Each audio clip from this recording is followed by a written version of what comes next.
Everyone, this is We Charge Colonialism. We want to announce our first program. It's going to be a live stream. The date that we have set is June 25th at 8 p.m. Eastern Time. The subject of the live stream is Why Black Organizations Struggle. So this is going to be a panel discussion. We hope that a lot of you will tune in. You can find that on the We Charge Colonialism YouTube channel. I want to be sure that I'm clear. It's not going to be on the African Esquire YouTube channel. It's going to be on the We Charge Colonialism YouTube channel. So if you can search that, there's also a link to the channel down below. You can subscribe and you will be able to be a part of our live stream. So hope to see you everyone on. I will see you guys. There are many of our people who are thinking more deeply and more broadly, looking at it as it actually is, and are beginning to see it more in the international context and the relation that it has with the African struggle, a human rights struggle, or the struggle for human rights. And as such, we can then take it into the United Nations. To bring about the freedom of these people by any means necessary.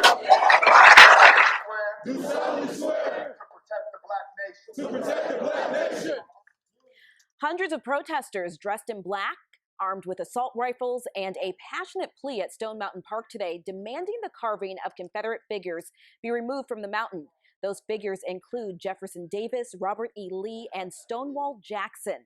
And although some called it an alarming sight, park police tell us they had no issues with that gathering. Jay Plyburn joins us live from the park with the latest. Jay?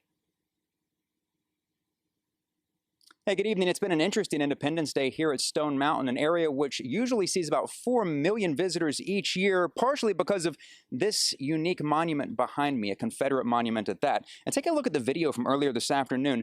There were not originally many people here today. The park actually just reopened after closing for COVID-19. But this afternoon, more than 100 people showed up right here protesting the monument, which is one of the largest of its type in the country.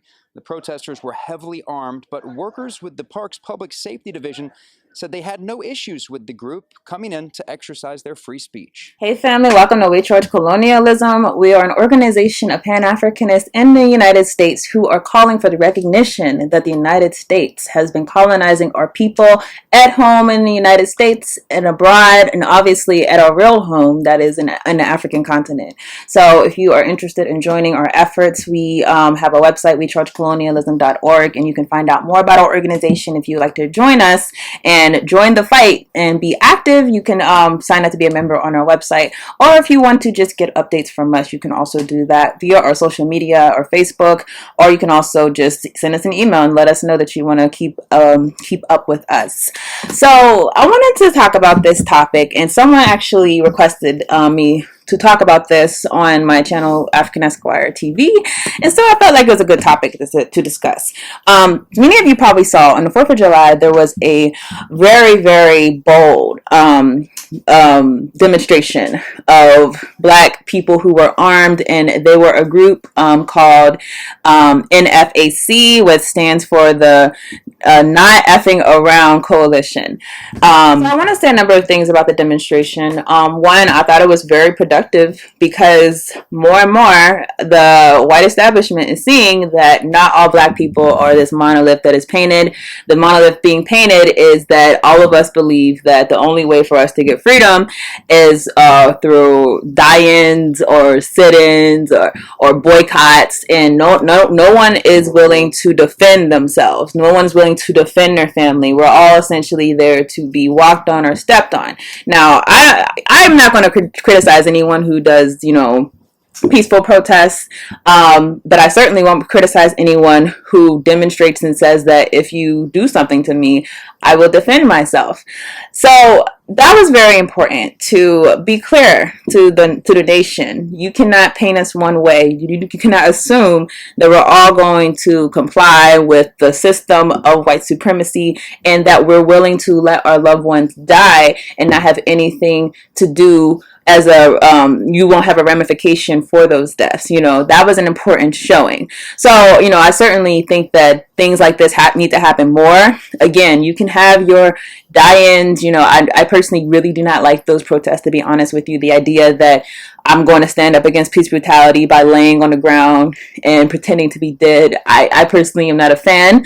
But if you want to protest that way, certainly. But we certainly need other people who are willing to show other means of protest.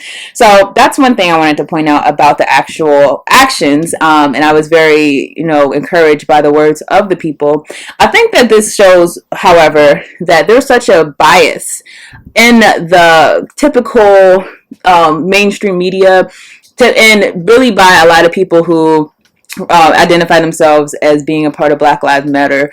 There's a real bias against Black people showing independence and self-determination. We kind of see more people who want to appeal to coalitions outside of the community, and anytime that someone says, well, we're going to organize within the community, there's a real bias towards that. And of course, the bias being that it's not marketable. There's some people who I'm starting to realize they make their living off of being on these panels. They make their living off of going to white universities. They make their living off of this thing, and they get to market themselves as an activist, but they don't have a real drawing or a real connection in the Black community. They don't have a lot of organizing that they do in the Black community. Essentially, where they get their check, where they get their sustenance is outside of the Black community. Now, of course, that's a conflict of interest. Even if you get your paycheck from the most liberal whites, it's still a conflict of interest, because we need people who are going to prioritize the community, what the community feels, what the community needs, over what other people are telling us that we should feel, telling us that we should need, telling us that we should do.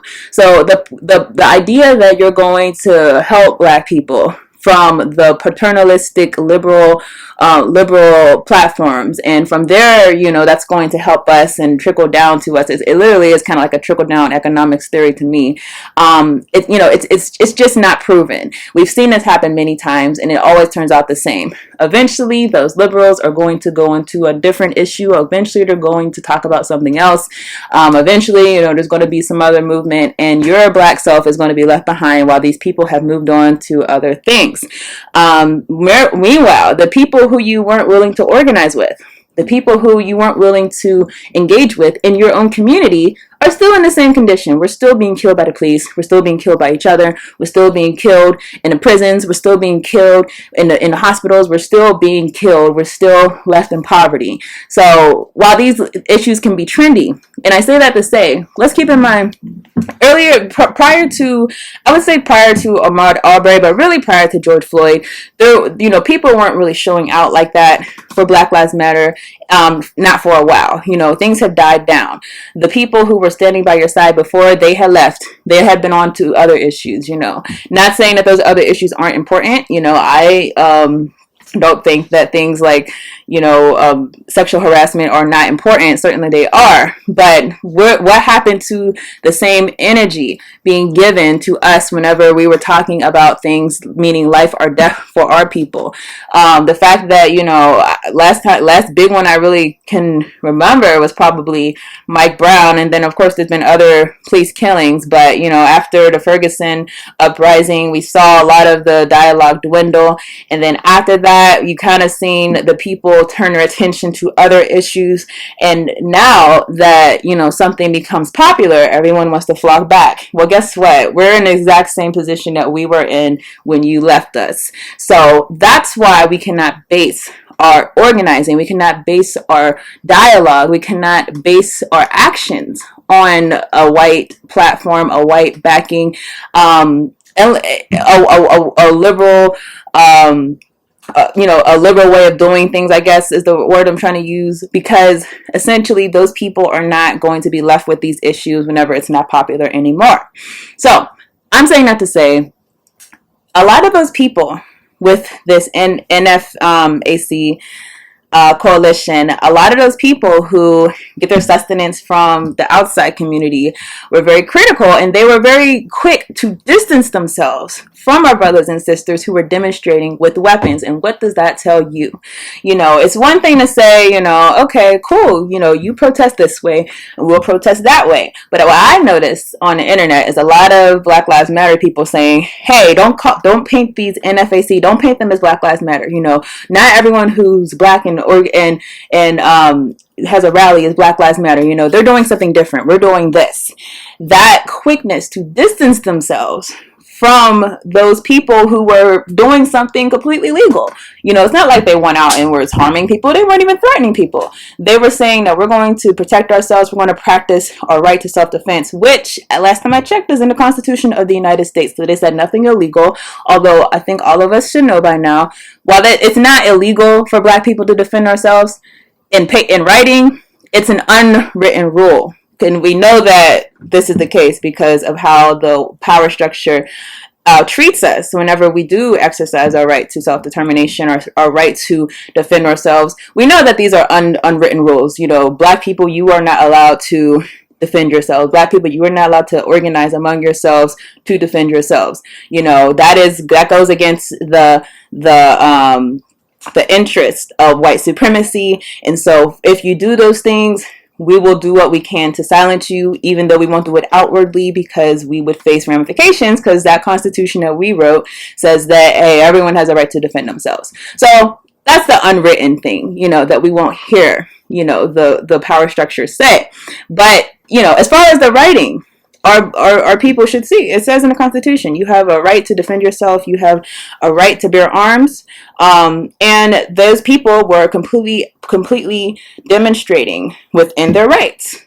So the quickness to distance yourselves from people who were doing a legal protest, just like you were, a completely legal protest, no one got hurt. The quickness of yourself to distance yourselves from those people tells me that you are not of our people. You are not of our cause. You are not of our independence. You are not of our self-determination. Again, self-determination. Not others' determination, self-determination. And when you are against the self-determination of our people, that means you are against our interest and you are of the outside community. So that's really what I wanted to point out about this. I was very, I wasn't shocked, but I think it just really shows a lot of the issues with this movement. I've criticized Black Lives Matter on a number of occasions. Not because I hate the fight against police brutality, by all means, please fight police brutality. I mean, every single Black man I know has been a victim of some type of police, some type of police abuse. So please protest that. Please find ways to dismantle it by all means. But when you look at the way that the people who are elevated in the movement and how they are able to demonize us, and those people will be fine with it. They won't even fight for us. That tells me that this movement is not something that is necessarily being built to change things. It's being built to make other people comfortable and make other people feel like, okay, it's not that bad for them. And okay, we can do something for them without actually changing the total landscape of this country, without actually changing the economic system, without actually changing the prison industrial complex. We can find ways to accommodate our interest and still be somewhat still treat them somewhat decently, still throw them some crumbs, still celebrate Juneteenth, and make them feel good. So those are the things that I'm concerned about. Overall, I think Black Lives Matter as an idea can progress into something bigger, but we have to get out of this mindset that it only has to look like this. This is how we've been doing it, and this is how we're going to stay doing it. We're just going to post on social media. We're going to we're going to have rallies, and we're going to have die-ins, and we're going to have one day where we say, let's boycott, America, and then the next day everyone's going to go flock to the stores and give their money to the same corporation that you would have given it to. We have to have some type of other, means of organizing. Otherwise, this movement is just going to be one that is not built to actually affect change. And so far, it's shown from actions, it's shown from time. This has been going on for a long time if you think about it. Trayvon Martin I mean, how long ago was that? Like 10 years ago, right? At this point, this has been going on for, I think it was 2012, right? So we're nearing 10 years, and I'm sorry if I'm mistaken about the exact time, but it's been a significant amount of time for us to be able to make definitive observations about the effectiveness of the system or the shortcomings of the system. And I think we can objectively say that without organizing in a way that is actually built to change things, change the way things go. That means getting into the economics. That means actually supporting people who say that we're not going to allow the police to just do things to us and we're just going to sit back and play the victim. No, we're going to organize and exercise our constitutional rights. It means supporting those people and not trying to distance yourself from those people. Until we organize in a way to facilitate those types of things, it's not organized to do something that's actually going to change the dynamics of white supremacy being a ever-present force in the Black community. So those are my comments on the NFAC. I love to see your comments as far as what does it show, a lot of the distancing from those people who were, again, practicing their constitutional rights. What does this show? And what can we do moving forward to see more protests like that in our communities? So that's all I have. I'll see you guys in the next video.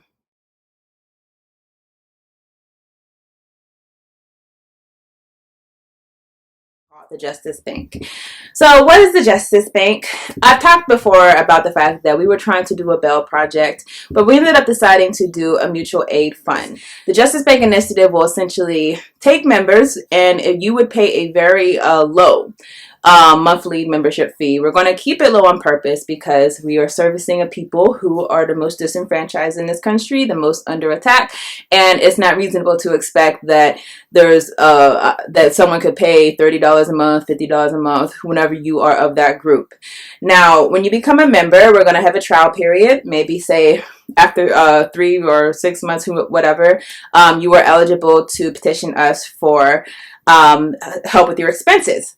Now, what type of people who are targeted from the prison industrial complex, what type of people would be eligible?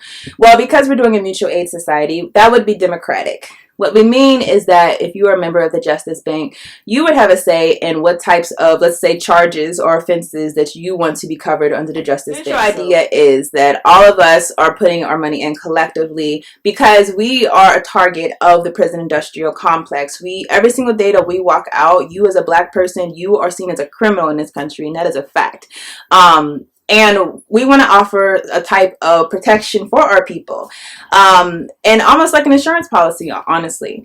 That if you do have some type of run-in with the law, if you do have a charge, a criminal charge, that you can count on a mutual aid society to help you and assist you with those types of charges. Nowhere in the world incarcerates as much as we do. We've seen extremely high rates of exposure to the criminal justice system for African American men with very low levels of schooling. So if we think about Black men who were born in the late 1970s and who are growing up through the American prison boom of the 1980s and the 1990s, the chances that they're going to serve time in state or federal prison if they dropped out of high school is about 70%. So going to prison for that group of Black men with very low levels of schooling, that's become a normal life event. And that's really only happened in the last 10 years. We're at this point now where there's about 1.2 million African American children with a parent who's incarcerated. That's about 1 in 9.